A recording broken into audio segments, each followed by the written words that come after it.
Okay, I just thought I should let everybody know how to carb convert a 1988 to 1999 Chevrolet pickup truck. Okay, for the fuel system, what you need to go get is a fuel pump for a 1978 Chevrolet Monza and a return fuel filter for a 1984 Dodge Prospector. The Monza fuel pump goes directly into the same pickup and everything that the Chevy truck uses and only needs a slightly longer piece of fuel line.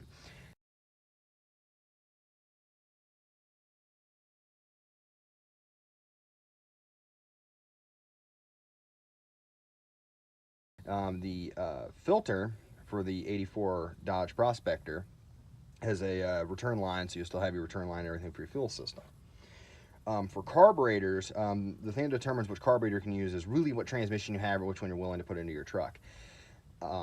Like us, we have the old school 700R4, so we can use most Quadrajets and most other carburetors. There's a $30 carburetor from Pick and Pull, came off a 79 Oldsmobile.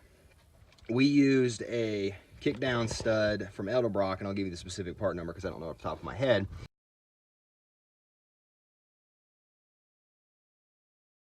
And I'll get to the throttle cable bracket here in another video. If you have a 4L60E or 4L80E, you will need a transmission with a throttle position sensor or a TPS. You can usually get away with using an 84 and up Quadrajet that has one, a Holly or a Demon carburetor. You can both get TPS sensor for. And another thing you're going to need is an intake, and that which determines your intake is if you have an old school motor, you can just get almost any Chevy intake. If you have a TBI motor, you can use again almost any old school Chevy intake, but you will need to either slot or oval out the outer holes on the heads.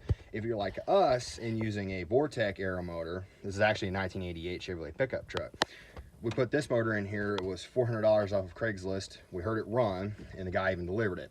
We're using an Edelbrock intake that we bought off of Facebook. It was really cheap. You don't need to go buy no fancy brand new intake, and it works really good. Okay, I'll get 2 more videos up about a few other things. Thank you. Bye.